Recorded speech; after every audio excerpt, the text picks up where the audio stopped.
agents of the unexplained. Grab your gear and let's journey into the mysterious world of cryptids and the paranormal. Get ready for an adventure into the unknown. Listen carefully as you're guided through the unexplained and cryptid phenomena that challenge our understanding of reality. Here is your host, Bill Rigby. Hey everyone, glad you're here. I've got an exciting show that's going to be happening here shortly. This lady here has a lot of activities, experience for over the years. It's going to be awesome to hear her story. But first, our sponsor, Spiritual So Simple. You know, Sydney Stewart is one great psychic medium. She's an awesome young lady, and she is one of the better ones out there. So, if you need some psychic readings or have her find some stuff out for you, use the code Bill Sent Me. Get $5 off. But anyhow, let me bring her on. Here is Donna Copas. Hi, Donna. Hi there. How you doing? Hey, we're doing great. Now, for the ones that really don't know you, tell them who you are and where you're from, and we'll go from there. Well, my name's Donna Copas, and I'm from a small town in Ohio. I live in the country, pretty deep in the country. Always have. And I've kind of experienced a few things in my lifetime. And as I've gotten older, it seems as I've gotten older, maybe a little more as I've gotten older. So. Yeah, well, as we all got older. Thanks for saying that, Dave. I appreciate that. You know, I had my experience 4 years ago, this coming August. You've had them since 6 years old. Yeah. Tell the people about that. Well, my dad, like I said, I grew up in the country. My dad was a hunter and a trapper. We dug roots. I'm Shawnee. My grandma was full-blooded Shawnee, so that was part of our living. That's how Dad, trapped fur, and we dug roots. And on the first time that I saw one of these, I call them the Watchers. That's what I've been taught to call them. I don't call them Bigfoot. I call them the Watchers. It's a Shawnee thing. I was 6, and my dad, there was fair coming to town, and I wanted money for the fair. And he never would give me money. I had to earn my money. So he took me out this big patch of yellow root, and I was sitting there digging. Well, he's doing most of the digging, I'll be truthful, and I would clean it, take the roots off, and you save the leaves, snap the top off, and you put them in one bag, and the roots goes in the other, knock the mud out. And that was kind of my job that day. And I've been sitting there doing it for a while, and then all of a sudden, Dad chewed tobacco. And of course, he was a country man. He wore bibs. And he got up, and there's a stump there beside where we was digging. And he walked over that stump, and he took his chewing tobacco out. Well, it was a plug of tobacco. He'd take long green out of the barn, we grew tobacco. And he laid it on that stump, and then he never called me Donna, or he either called me Donnie, or he called me Dookie. And he said, "Come on, Duke, we're going to go." And of course, I'm grumbling, I'm mad because I don't want to leave. I want my money. Wait a minute. Binky? Dookie. Oh, Dookie. Oh, okay. Dookie. I thought you said Binky. I was going to say, that No. sounds like my one nephew. He just get mad at that. No, he called me Duke. He never called. We had a name for all of us. But he told me, and I was kind of grumbling and digging my toe in the dirt, how a kid does. And he caught me by the hand. He said, "No, come on, we're going to go." And as I walked away, we put the roots went into the big 50-pound burlap feed bags. That's what we used. he had them in one hand and he had me by the hand. And I turned around and looked, and there by that stump, there was this big, huge black figure stood up. And literally, to me, it looked like a mountain. It was every bit of 8 foot tall, but to me, it probably, it looked like a mountain. Yep. And it reached over and it took out tobacco. And because by now I'm scared. I got hold Dad's hand and he got kind of jerking. He's like, "Come on now. It's all right now." He said, "You leave him alone, he'll leave you alone. Let's go." And it went on up through those cliffs there. And it just walked up through there just nonchalant as could be, walked back up through the woods. And down through there, that's when, he gave me a little lesson all the way down through there to, stay calm and don't be carrying on, just come on. And so that was my first experience of seeing, to see it. So it left an impression. It did. So, and well, that's the thing, like with your dad, he was used to seeing them. Right. So it didn't bother him. Your first experience is like, that mountain just moved. That's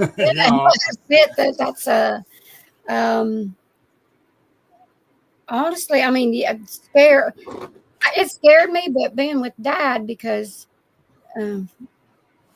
well, he was always just calm, and he taught me. I grew up hunting with my brothers. Whatever they did, I did. I mean, I've been handling a gun since I've been enough to walk or whatever. I got taught to skin the rabbit just like the boys did. It's all that went together. And but he had later on in life, when he got sick. For the last 2 years of his life, I never left him at all. I never left the room. I stayed with him. So he told me a lot more, and I'd ask him how old he was when he first saw. And he told me, Dad born in 1927, and he was born in an old log cabin under buzzard roost. Now I live in the country, but he lived in the country sticks. And there was no running water. This was an old cabin. Actually, the cabin had burned, and they took the log barn, and turned it into a cabin, and they lived in that. And that's where Dad. I actually have a picture of Dad sitting on the front porch of my grandma and grandpa. Wow. But he said that he was small enough that he had to go to the bathroom, and he called his mom ma'am. He never called her. He called her ma'am. He said ma'am took him outside to the bathroom, and like over to the edge, which their yard is woods. It's not a yard. It's in the woods. And he had sat down to go to the bathroom, and he said the same thing. This shape reared up behind him, stood up beside of him. And he said his mama, same thing. She never got scared. He said she walked over and to where he was at, put her hand up, like stop. It just made like that. And he said the only thing she said was, "No, baby, my baby." And she picked him up and carried him back in the house. But he said it went back into the woods. So evidently this was something that they interacted. Yeah. This was an ongoing thing. And I have the old Shawnee stories that was passed down, from generation to generation. I've been told. So, and I've been taught, I do have somewhat of an ability to communicate when they're close by. I know I can I sense them. I sense and they sense me. So I believe that. I believe their senses is so much higher than ours. Yeah. And I know their eyesights are. Oh yeah. And if they want you to see them, then you'll see them. And if they don't want you to see them, you won't. They can be right beside of you, literally right there. Yep. And you'll know they're there, but you won't see them. Not that they ain't there, but it's. Yep. I agree, 110%. They have a way of doing it too. Well, my buddy Jim Sparks, Paranormal Fellowship, me, him, Jamie, and Jenny King was out one evening, and Jamie put little glow sticks up for them going down the trail to where we went to go under this bridge. And it was still daylight when we walked in. Well, it got pretty dark, and I could only see two of the glow sticks. So I said, I'm moving on up this way because I want to see the other ones because I don't see them. Well, Jamie followed me up. Sparky, he stayed back with Jenny, and they heard something big and heavy walking over that bridge, and it had those metal tubes on top of the cement side. And sounded like something was clanging it with their fingernails as it was going. But now this is a brand new bridge, thick cement, the whole 9 yards. So they're hearing it walk, heavy steps, and then that clanging. But when we were up the trail, we heard something up above where the roadway was at, but you can't see nothing. It's pitch black and all this thick brush. Then we heard the brush moving a little bit, but all of a sudden I felt something go right there across my shoulder. And I looked back at Jamie because Jamie was just a little bit behind me. I go, did you see that? He says, no, but I felt air. We go back to...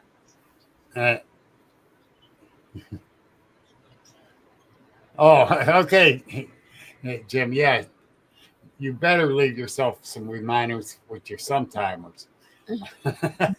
But so we go back, and Sparky and Jenny start telling us about that happening, and I'm just like, okay, now this is weird.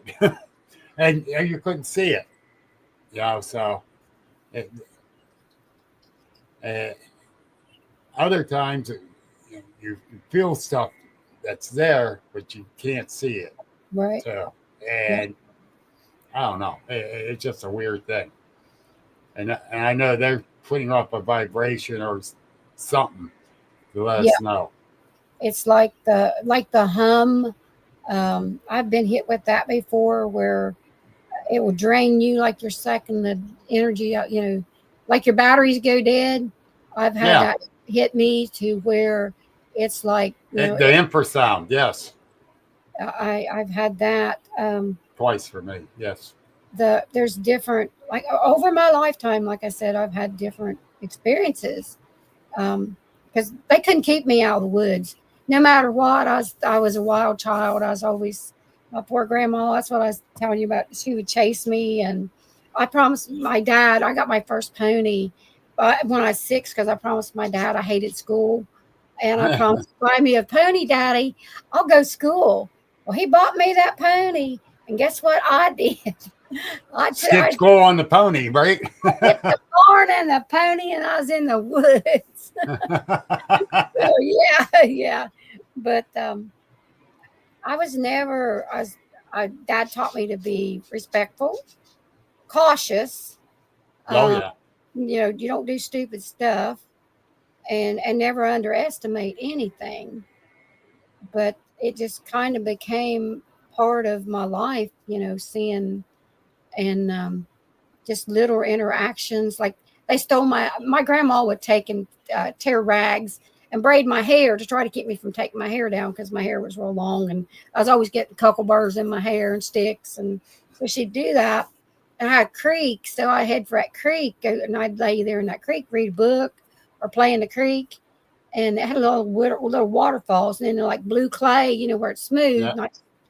And on that day, I took my rags out and I laid them up on the rock there because if I come home without them, I'm gonna get a switch. Let me tell you. So I've been there for a while, and I look over, and those rags are gone, and I'm thinking, oh my, I'm in for it. I'm gonna get it. And I'm looking, where did they go? How did they get away?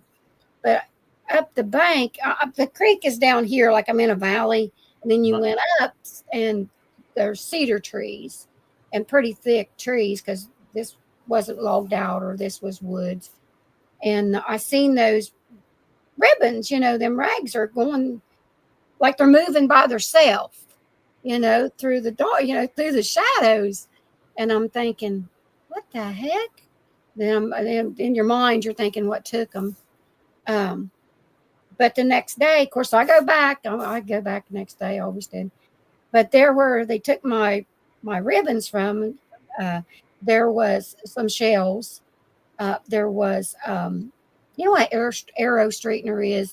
It's Yeah. the, there was one of those laying there, and just some little rocks. So they took my ribbons, but they give me back some rocks.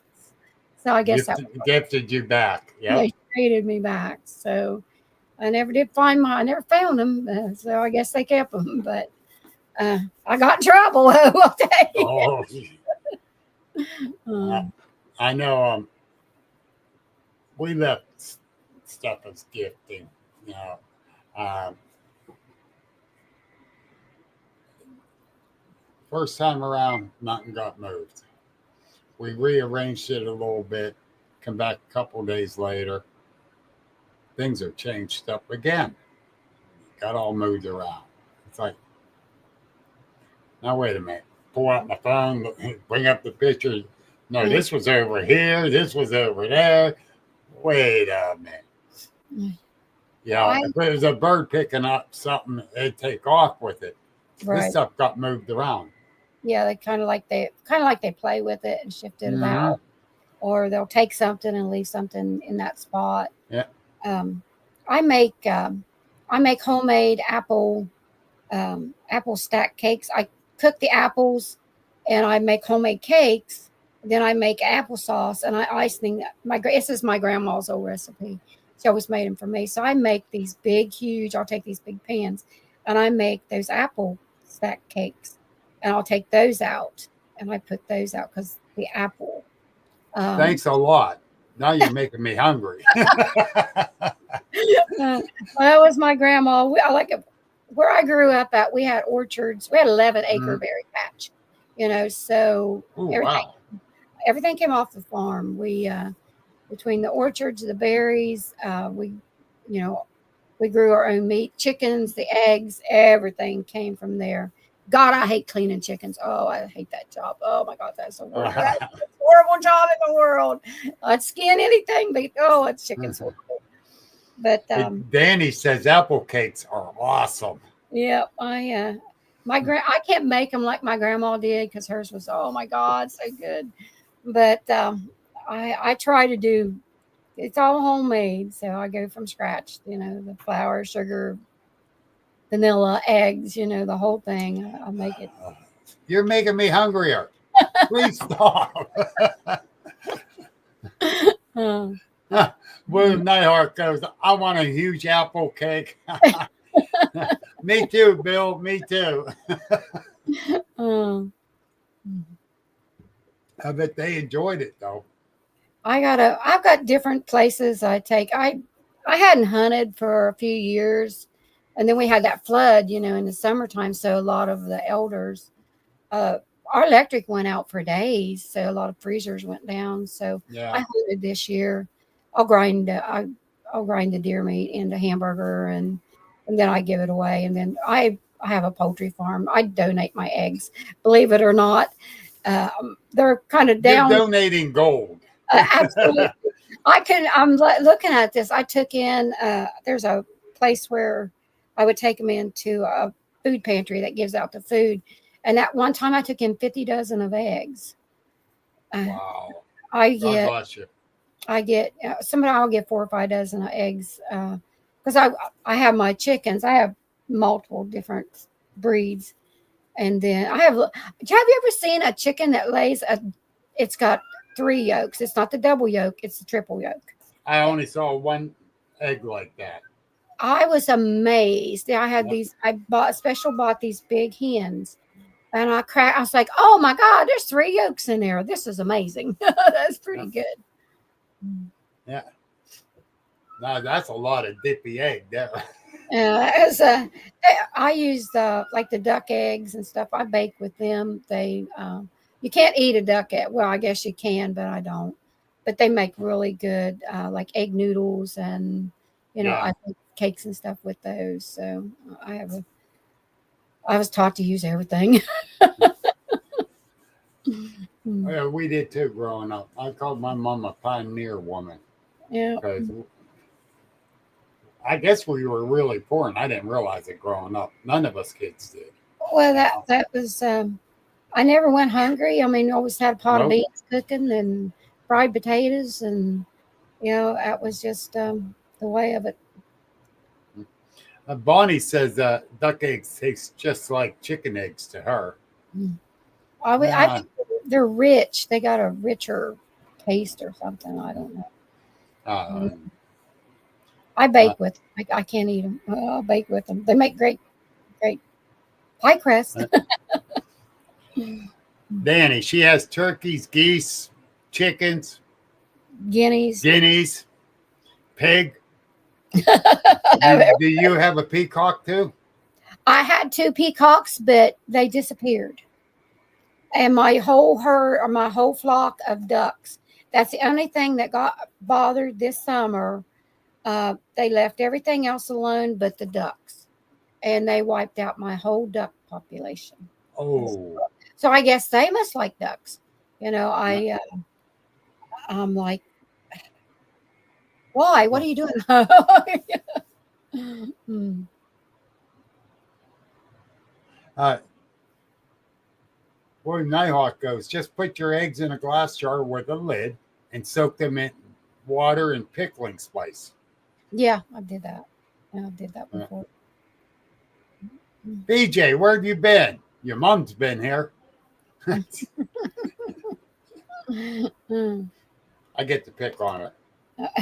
Hi, Scott. How are you? Um, yeah, the thing is,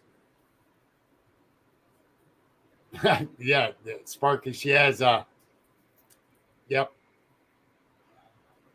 He where'd he go? He just left. Uh, oh, there it is. It's scrolling quick. He says, so she has bacon and eggs. Yes. Yeah. Mm. But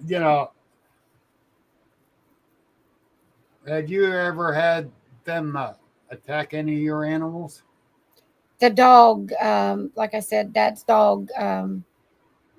After I brought Dad here, I told you that story earlier. But Yeah.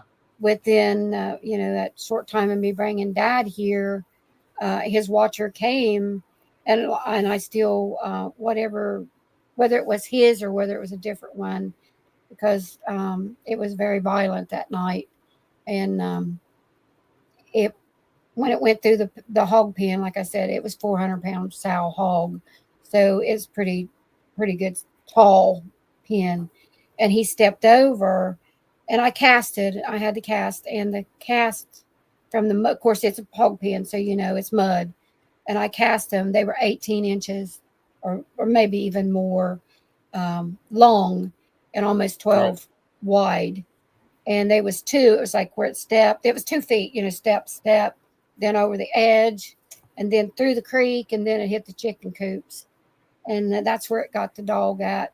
Jake was he's a bull mass and a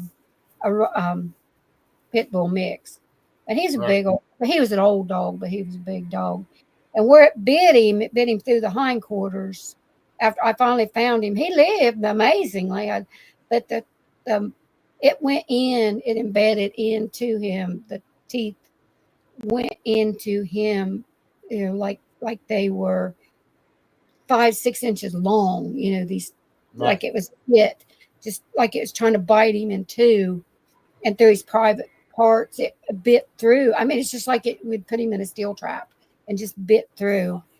And but then like it traveled on down the road and down through there. The old lady, she had little dogs, and it just tore through like nothing. Everywhere, all the way up through there, it just tore dogs up all the way. There's 6 more miles of it going, and houses because it's more populated. And then when it went to the Sounds hall, like a rogue one that was going through the area. whatever happened, I never knew really what made it go crazy.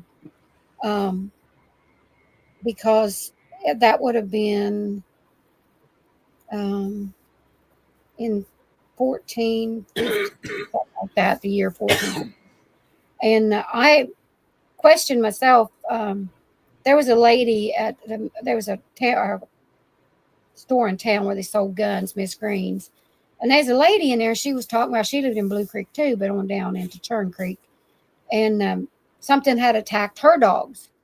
She had German Shepherds, and they were in kennels, and it tore the kennels, shredded the kennels.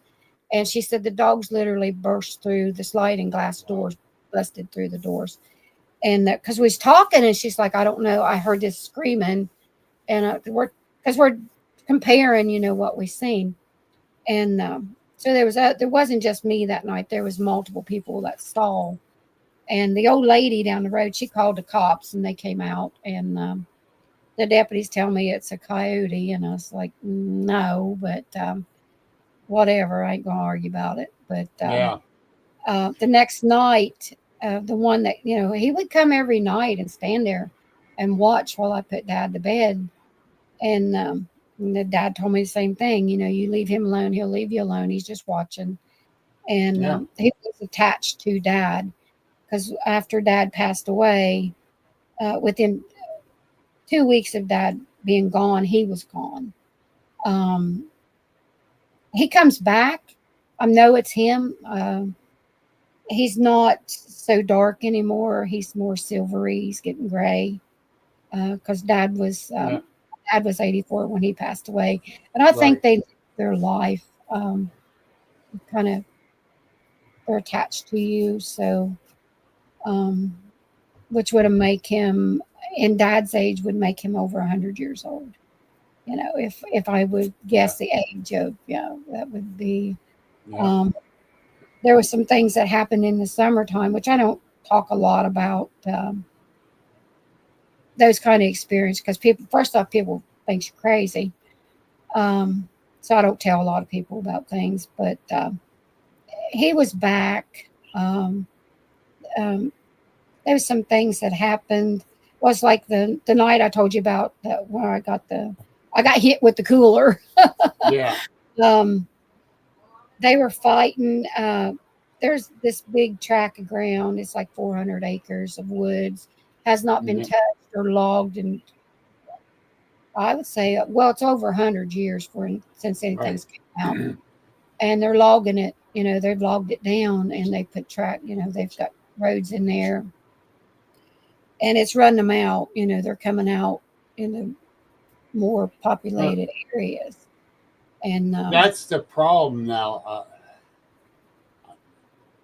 The United States is getting more and more populated. A lot of the wooded areas is being taken away. Um, yeah, that's the thing. Uh, Bonnie, that's southeastern Ohio. It's where she's at. And yes, that's a lot of woods down there. Um, Scott Walker goes, if Bigfoot is a real animal, this is a question of his. If mhm. it's a real animal, I think there should be captured and taken to a wildlife sanctuary where they'd be safe from poachers. And then he goes, honest opinion, why do you think the U.S. government is covering up Bigfoot's existence? If that is true, why is it a protected Bigfoot or is it to cover up their existence? A little both there, Scott, because I'm going to answer this one. My personal opinion is the spotted owl theory. They shut down all forestry, they shut down all drilling, the whole 9 yards, because of the spotted owl. Well, and they've been, the government on top of it, been saying they don't exist. And they're standing by that theory because there's not enough scientific evidence. Well, they can take that scientific evidence and shove it up their butts, as far as I'm concerned. I agree. Um, there's plenty of us out there that have seen them. And I'm about done with that crap because not enough scientific evidence. Thousands of people had sightings. They're not all making up stories. Some might be. I'm not going to say they're not, but some might be. Um, but the thing is, the thing, the government is just now starting to talk about the UFOs. Right. You know, and the the release they did about the UFOs is that much of what they know. So Right. we'll never get the true story out from the government.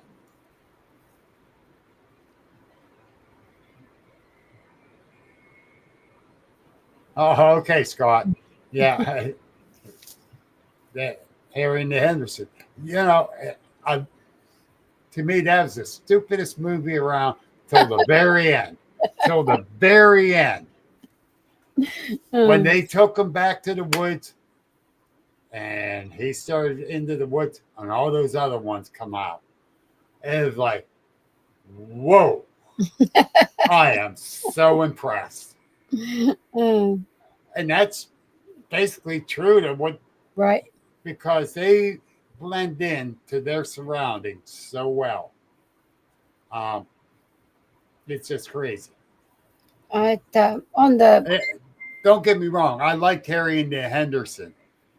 It was a good movie, but it was a stupid movie in the beginning.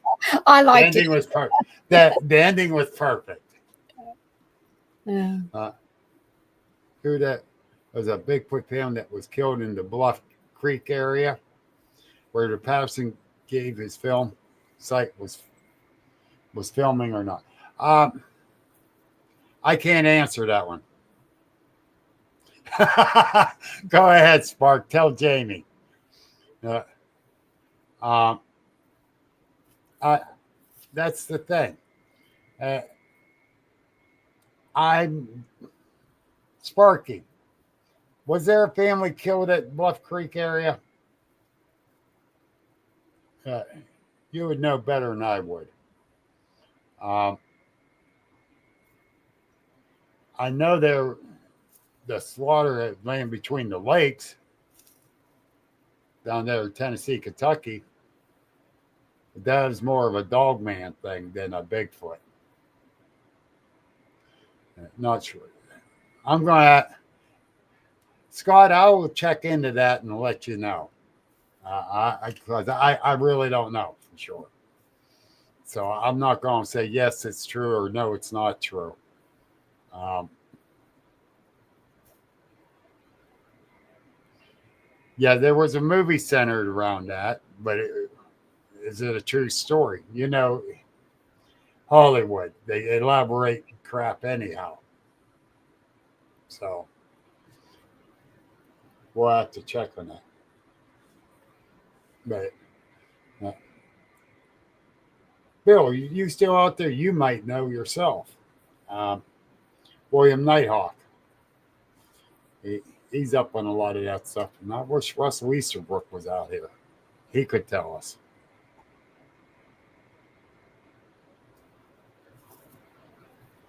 All right. It's all in the genes of the hair, Scott. Eh, Uh,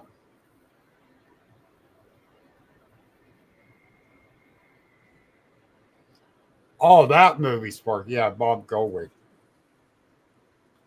Um, how come there's been a lot more black hair Bigfoots than a lot more white Bigfoot sightings? Well, it's in their genes. Am I right, Donna? yeah, I see. I have a tan, Mm-hmm. and the white one. He didn't always be white, white. He as he gotten older, you see more silver, and so over my lifetime, they're in clans. Over the summer, they're the ones that was up this one place where um, the one group comes. There was 8 there that night. There was a clan there that night. There was 8, and they're small. there's the family groups, and that's one thing you don't ever want to get between No, the ever. no. That is, I can get somewhat, but as far as you can go, and you do not cross that line, no matter what. That Yep. is not advisable. Nope. So the And you, color, of course, we have a lot of cave systems here. So everybody speculates, they leave or whatever. But we have cave systems here that goes for miles and miles underground. Uh, yes. and in my through my Shawnee family, um, the lands they're not we don't own them anymore. The conservancy owns them, but you can literally go in, and I have been in there because that's part of some of my training, um, to go into there, and you end up uh, at the Ohio River, which is Hmm. miles and miles and miles away. Um, there's one big cave system, which I did kind of get permission. I want to go in and take some more pictures. Um, it's amazing. The hole is only like this big around, and you go down in, and the caverns are so massive. You can travel forever. It is so beautiful, and Yeah. that's my ambition for this summer. Is I want to get back down in and do some videoing down in there, but those are used. And, um, You know, so just because you don't, they come out in the wintertime too. Might not see them as much, but don't mean you ain't there. the farther in the ground you go, the more even the temperature stays. Right. So we got tons and tons of caves around here, mines. Uh, I can almost guarantee you they go in there Oh yeah. in real bad weather like it is here now. It hasn't got above freezing forever, seems like. Yeah. So, yeah, they can go in there and keep warm. They go into these pine groves because the pine needles put off heat, Right. and they'll go in there to hunt in the wintertime. You know, bears do it too. Bears get up. They don't hibernate all winter. No. They still get up to eat. You know, Oh, we've got bears here.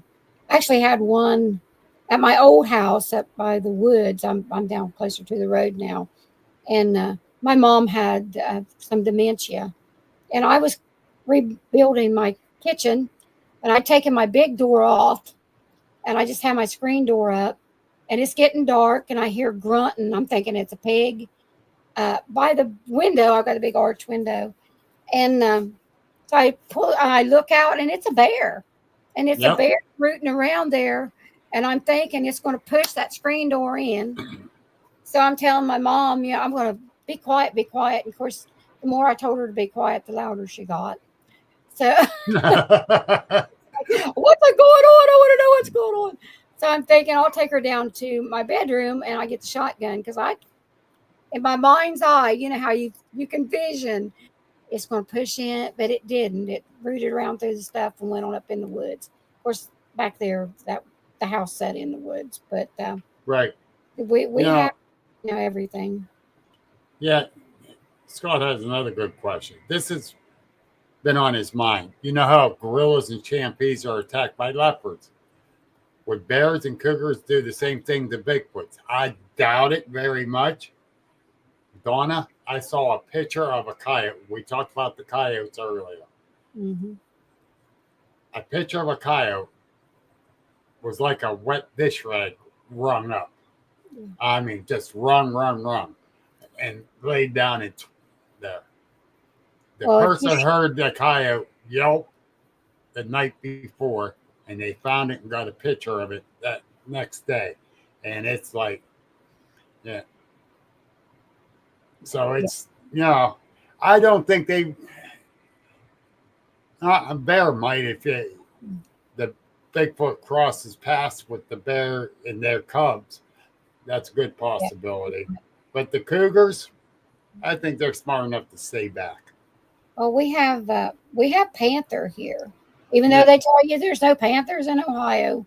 There Yeah, is. yeah, right. There was Yeah, a Black Panther over by Southport. yeah. I where I grew up at, there was panthers there. They actually got some calves. Um, they had two cows that had calves, and they attacked, and they got the calves. But I mean, I grew up seeing them too.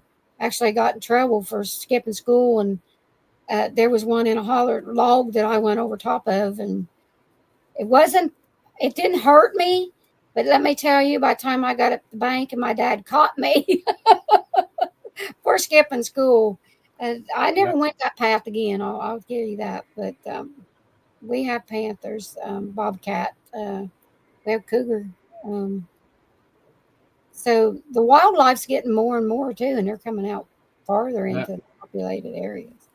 Oh yeah. Mm. Uh, And if you saw the dog that he attacked that night, that this is a bull mass and a pit mm, bull mix. So he was a big, he's a big dog. He's yeah, very.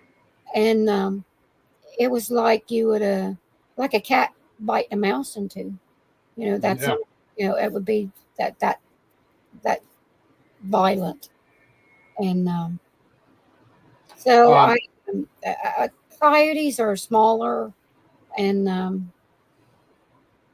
they might be a little vicious, but I don't think they would. I don't think they hold their own. um, Scott wants to know what what state do you think has the most white Bigfoots, Ohio or Pennsylvania?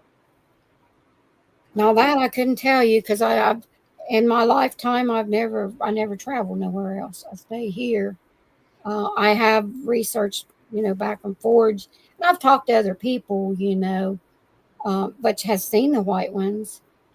So I know here personally here, um, within 30-35 mile area, there's four white ones here that I Right. know of. But I can't as far as Up anything. in Carbon County, PA, they got a family of them up there. And like I said, the color of the hairs is in the genes. Right. Um, so and we don't have a real count on any Bigfoot. Yeah, I don't care if it's a brown one, white one, orange one, black hair. It doesn't matter. How do you count them? You I can't. think it's just like anything else. It's like, you got plans, I got dark hair. My sister's got more lighter colored hair, Yep. we're the same family, but her hair's lighter than mine. So, and then my other sister's hair is a lot darker than mine. So I don't know, maybe it's just in the genes or whatever. Um, But yeah, that's the thing. We just don't know. Some heads are more conical shaped than others. right. That's it It, for shapes. Yes. that's why I say they're like humans there because you know all size, shapes, color, they all come. Uh, the other thing he asked, and I'm going to throw myself under the bus on this one. Which Bigfoot documentary do you think is more accurate, Finding Bigfoot or Expedition Bigfoot? I'll let you answer that one first, Donna, before I throw myself under the bus. Well, I watch them both. So, I met at the Mothman Festival. I met Russ and up there. That was the first time I met him. Uh, I don't know. Okay, here's what I'm going to say. You're going to love this one. Okay. I like Bobo. I love Bobo. Okay. I love Bobo. The other asshole with him can kiss off. Okay. I like Bobo. Yeah, Bobo's great. But neither one of them are going to find a Bigfoot. And if they do, it will not be televised. Probably Because not. then the producers are going to lose their ass on money because they keep the show running. Mm, So I listened to Small Town Monsters. yeah. Their documentaries. Uh, well, that's better. Sparky, better than the other asshole that's with them. Especially after what he set up in Marionville. He's lucky all these not researchers didn't get up and knock him out. Uh, Mm, yeah, I got no love for that man. mm, And that's one of the reasons I probably won't go to Ohio Bigfoot Conference. mm, I'm still debating because he's going to be there again this year. Cliffy. mm. Yeah, he gets out in the woods but got a TV camera. He says, we're not the researchers. But that ticked me off. Mhm. And I was sitting right there, too, along with other real researchers. Mm. But, so, those TV shows, don't buy into them too much. Yeah, they're doing some researching and that a little bit, but it's all about making the money. The more It's a TV show. yeah, Mm, the reality TV shows all farce. Like I said, Small Town Monsters. They put out some good documentaries. They talk to the people that had the sightings and experiences and the whole 9 yards. And they don't try to lead you one way or the other and say, yeah, we're going to see one here. And no. Yeah. I threw myself under the bus. Sorry. mm, Russell Acord's okay, Spark. mm. I met him for the first time up there this year. So. Yeah. I like Russell. Can't stand Cliff. I can't. I'm sorry. He's arrogant and yeah, boy, I'm going to be in trouble. I might not be asked to speak at a couple of events with PE. Mm, The Ohio Bigfoot researchers are more of a researching group than Cliff ever will be. Mm. And that's the truth. There, I gave you a good plug. You better plug my show. Oh. mm. Spark, bring him. So I could personally escort him out the door. He said he's bringing. Spark is going to be talking at my event this year. Oh, And he said he's going to bring Cliff to speak with him. Bring him. I personally walk him back out the door. mm, Oh. mm. But yeah, the thing is, so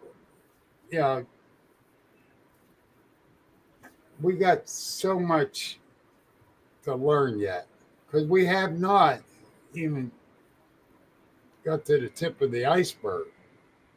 Now, and I mean, we got so many other people out there who want to be famous and don't keep an open mind because Donna, here's my thing. What I saw, I presume, was flesh and blood. Right. Okay. Is it extraterrestrial? I didn't see it say, beam me up, Scotty. Did it jump through portals? I did not see that. I did see it go down over the hill, Yeah, through the trees and down over that way. that's my experience. I've not Yeah. seen any. But I'm not going to be closed minded and say, no, it's just flesh and blood. And I've been on that case for a while now because I'm tired of these factions. Well, just flesh and blood. You mentioned interdimensional. You're not allowed in this group. Open up your minds. Listen. We might learn something. Well, I've seen different things. Actually, last summer, we went to this one spot, and there's another girl there, and I always do. I have a little Shawnee ceremony that I'll do. Yeah. It's just ask permission to be there, ask forgiveness for intruding. Like may I enter your house? Yeah. Kind of thing. And then I've been taught to do the cornmeal thing. It's just a sign of respect. Exactly. That's all it is. And I Yep. did that, and then there was like these lights, these blue lights came up, and she freaked out. But we had walked back down, and actually Mike was there. He was sitting behind him, and this is dense woods, right? And don't ask me, I can't explain this to you, but there was like this circle started. It was only about this big around, and it was just going real, real fast. At first, I thought it was like a tree, the leaves on the tree. Mm-hmm. There's no wind. There's no way to make it move. There's nothing behind it, and we're standing in front of it, and it just kept doing this. It was like you were doing a circle, and it just got faster and faster and faster and faster. And we're both standing there looking and going, what the heck is that? What is doing that? Yeah. You could not feel any wind, but I did nothing different than I always did that night. This is just, I always do the same thing. I've been Right. taught that, it's just a sign of respect. So, And that's what you got to do. And a quick story.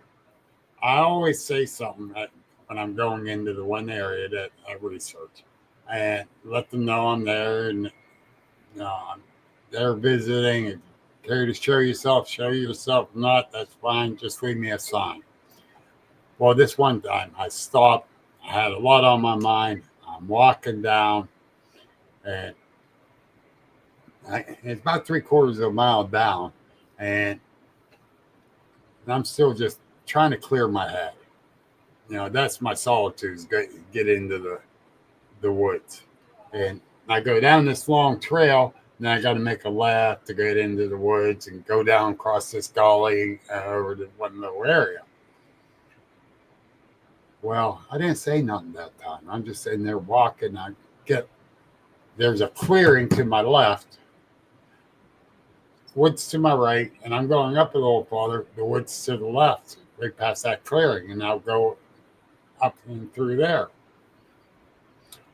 I'm still like 30 to 50 feet from the wood line, and the loudest tree knock I ever heard to the left of me. And I jumped, and I'm looking like, what the heck? And then I went, I am so sorry. I did not announce myself. I got a lot on my mind. Please forgive me. I'm just going to go in my area and sit. Hey, please forgive me. And I go in, I sit down. Didn't hear a bird. Didn't see a squirrel, a chipmunk. Nothing. Not a sound. Dead silent for almost an hour. And I stood up. Finally, and I go, I'm sorry I upset you. I'm going to go ahead and take off now. Please forgive me. I'll come back and visit some other time, and I'll let you know when I'm coming. I walked up. I got to the trail. I started hearing a bird nest. It's like, are you serious? He kept everything away from me because he pissed off at me. And I do believe that. I totally agree, because I never, I'll walk away, like I told you, I will be a guide or whatever. They set up at their cars. They have a certain way they set up, and they set up. I walk out into the darkness myself. I go by myself. And when I do that, that's what I do. I do my little prayer, and I do my thing about, I've asked for forgiveness for intruding, permission to be there, and then I carry a little bag of cornmeal, and I'll just, you know, that's that's how I do it. I've been taught that way, and that's how I do it. Now I have found out if I don't do what I'm supposed to. So every time I go in there by myself from that time on, I say something. I let them know I'm there. I tell them, you know, we're not here to harm you. I'm not even carrying a weapon or nothing. I'm just coming to visit. Uh, Please forgive me for trespassing. Yep, I do the same No thing. problem. But making that eerie quietness in that one area, which usually has a chipmunk or a squirrel running around too, but nothing. Yeah, I ticked them off. I ain't doing that no more. There's a place here where I go. I do like naming ceremonies, and we do a rebirth ceremony, different things. It's a very spiritual spot. And at the end of that ceremony, it's called Walk the Path. Now, I've sent them different people on that path. Now, if they're to be on there, and if they're right and this is their time, they'll walk that path and it'll take you into a grove. Now, once you get into that grove, but all the time you're going there, you will have lizards and you'll have different kind of animals that accompany you to this spot. And once you get to the center of that grove, usually I tell them to lay down. If you look up, you're going to look straight up through, and it's almost like a vortex comes down through the trees. It will go silent, and usually you'll go to sleep. So I know there is different interdimensional type things that happen. Right. I've never seen the watchers come out of that, through that or anything like that. I do work with, actually, I work taking care of, he's a veteran, but he worked for NASA. And him and his dad both worked for NASA. They built the big jet. They worked on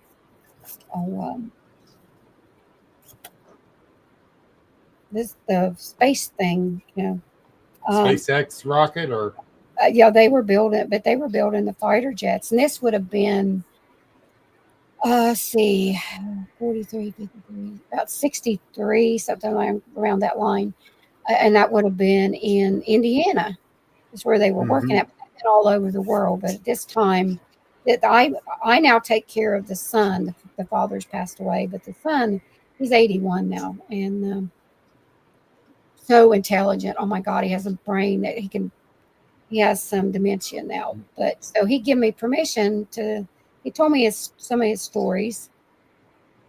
And on this night, they were leaving where they were working, developing these engines. And his dad always had this really fancy car, very high tech. And they were leaving, had their mother. He said there was a huge light came over the car, and the car quit running. It stopped. And his dad was like, he was a macho man, So he said his dad got out of the car and he wouldn't let him get out. He told him to stay in. And that light went over the dad. Back then, they were bringing over like German scientists to work with them. Reinhauser, that's the name he told me. This man was very high up in development. And they had the next day, all the government came in. They had a very big meeting. And they told him, they had scanned his father. So they acknowledged that there was the UFOs, the alien type things, that he has a very high security. Right. Believe me, I know, because I've taken care of him for 30 years. That's how long I've taken care of him. So I've experienced a lot. And the story he told me, this happened, and then the car quit running, and then his dad got back in, and the light went away, and it started running again. But evidently, over his lifetime, things had happened to him where the lights came. Because, you always take everything as a grain of salt. I listen to everybody's stories. I work with a lot of veterans, and I get Right. along well with them. I don't mind guns. I grew up with guns, so we can talk guns, we can talk cars, whatever. Um, but I had taken him in. This was probably about 10 years ago. He got so he couldn't walk, and they were scanning his knee. Now, this man has never had surgery. He's a veteran. He's a Vietnam vet. 3 tours. He did Vietnam on the ground, Special Forces. He's a gunner. So you can imagine. But he's never had, and and intelligent wise. Oh my God, you cannot. He's a MacGyver. There's nothing he couldn't create. They tell me, when did he have surgery? And I was like, he never had surgery. And they said, there's a clip behind his knee. There's a chip behind his knee. And we don't know what it is, and we can't get it out. And we can't recognize what it's made out of. Whoa. So that tells me, and the other thing was, I got permission. Of course, he's old enough now that all this stuff has came out, and they've put the reports out and everything. They did blood work on him. There's also an antibody in his blood system, in his blood. They don't know where it came from. It's nothing they've ever seen. They cannot explain it. They've asked me, what kind of, did he have? He's had no treatment, nothing that any of the doctors can recognize. So Now, that's very interesting. So he's told me some very, very interesting stories of, and Oh, I could imagine. and the things that's happened. But his father, after this happened to his father, which he would have been like probably in his 50s, probably when this happened to Right. him, he had a complete nervous breakdown, and he said that the government people would come to the house. The doctors came and took care of him, gave his mom a check. So, Oh, that's, yeah. I think there is things that has, and the old Shawnee story about the Watchers, there's stories about that has been handed down. But do I know if they're true? I don't. I've been told. I've seen different things, but could I prove it? No. That's the thing. We can't prove everything, but some of the stories you really believe in. The other ones, it's like, really? Yeah. But Yeah. but you still got to try to record them anyhow. Get it written down, because you don't know, at one time or another you might run into someone who had similar experience. Right. And let me ask you this real quick, because Danny put this up a little bit ago. What is the closest you've been to a Bigfoot? The closest I've been, within 20 feet. That's damn close. Yeah. I never crossed the line. I will go as far as they'll let me go, and then they'll tell me when, they don't want me to get any closer. So Right. I've never touched one. As far as touching, no. I don't think I would. I don't think I have that. I've been taught not to get scared, but anybody, you're smart enough to, nobody's, or I'm not, I will, I bring my stuff and I leave it. I see them come. I've seen them take it. I've seen them in daytime. I've seen them in nighttime. I've never, like I said, I got hit. They don't throw rocks at me. Or I've had like acorns thrown and pebbles. My sighting, it was little nuts or little stones getting tossed up to the left of from the left over to us. Right. But then after we got on down the trail, and That's when I end up seeing mine, but it was to the right. And I Well, was thinking it was just someone. Uh, hey, Blake Moto's out there. What's up, Blake? Uh, Mountain Man Explores the Truth. Um, Tim from High Bigfoot Researchers. He knows exactly where I had my sighting at. And what's weird, I'm going to say they were little stones they were tossing up because there was no nut trees over that way. right. And but I don't know for sure. So that's why I said it could have been nuts. Um, but the swamp was over that way too. Uh, so, don't know. Don't know what was. The And biggest thing I got hit with was that cooler. And honestly, I think I got in the way. I don't think it meant to hit me. I think it yeah, was mad. I think them putting off the calls had irritated them, making them think there's another group coming into their area or whatever. And I just happened to be the unlucky person that was in the way. yeah. I won't say they're not mean, but the majority of them, they like watching us and seeing things unless you really mess up their hunt or getting close to their babies or just doing that call and pissing them off. Like, hey, you're not supposed to be here. This is our area. Well, again, we've had this summer, I've had more things going on. I was leaving, I will take, like I said, I work home health and I take people. So you leave sometimes early of a morning and I'm Right. drive out through the country to get out to the main road.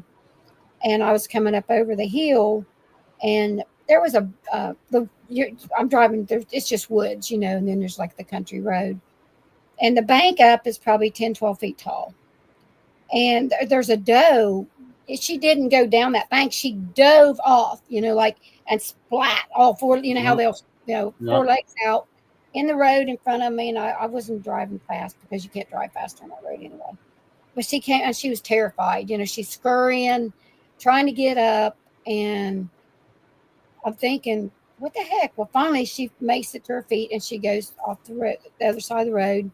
I went maybe 50 feet. Went on. There's the doe, this is a doe, this is a baby. The baby dives, does the exact same thing right in front of my hood. Boom. I'm like, there's something chasing these. There has to be. And I look up, I'm thinking coyotes. I looked up on this bank, which here's the road, here's the bank, the road's what, 12, 10, 12 feet wide, then the bank, and there's the woods. And standing on that bank is a juvenile. And he Oh, was pissed. Excuse me for my language. Anyway, he had a stump. It was probably, I would say, 10, 12 inches around, and probably 6 feet long. He's got it up, and I'm thinking it's going to go through my windshield because he's like, like this. And when I look up, I look into his face, and it's like a kid, like a teenager, mad and huffing. And he instead of throwing it this way, he threw it that way, and it went down. And then he turns around, and he's literally, like huffing and back into the woods. And I sat there for a minute, and then I'm thinking, get the heck out of here, you dummy. But yeah. I was like, he was chasing a deer, he was chasing a deer, and the deer dive off, and I'm in his way. He can't come off that bank because so I came back. I got my son. I went ahead and did what I had to do, and then I came back. But where those trees was tore up at, there's black dirt, how around the stumps, you know what I'm talking about. Right. It's loose. So he left his footprints. And they were, I mean, he was tall wise, 6, 7 foot tall. He wasn't massive, but he was. But I've got the castings I took out of my creek. The one that's got the 4 toes, he's It's 15 inches long and 6'7" wide. And he's only got 4 toes. But then there's the second set. He's about his foot is about 12 and maybe so. Yeah. Mhm. Wait a minute. Where's this castings at? Here's that one. Yeah, I think that's kind of the normal one there.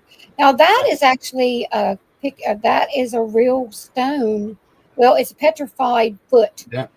It has nails. It has 3 toes. My grandson found it in the waterfalls here. You can't see it. That's the back part of it. The other one is right. You see the nails. But yeah, that's what I found in the snow this last snow. Yeah. So, and this was in the same area where he found that petrified foot. So I don't know whether that's a big dog. I don't know if it's because it was melted. That's really just the toes. It came back more foot, but it was the snow had melted because we got 20 inches of snow, so it was a while before I got up into the woods. All right. Well, it is almost 11:15. Oh my God, is it that? No, it's 8:15. Oh my gosh. Scared you. Oh my goodness. Oh. I got to do some stuff downstairs, or we can keep talking. But I'd like to get you back on. I'll get some dates sent to you. Okay. And we'll discuss a lot more. Okay. But yeah, we'll definitely have to cut this off because I got to get this stuff done down there. But I definitely going to bring you back on because very interesting. Well, we got a lot more stuff to discuss. Well, I have a life. I'm 62, so I've been around a little bit. You're young. You're young. But yeah, so we'll talk again soon. Everyone, thank you for listening. And Donna, how can they get a hold of you if they want to hear more stuff? You can message me or you can look. I have a website. It's called The Watchers Maidens. You can message me on there or just feel free to message me. Just go to Donna Copas and I'm there. Message me or you got my contact. Feel free. Yeah. But she got a lot more to tell us. That's for sure. But thank you, everybody. You all have a great night.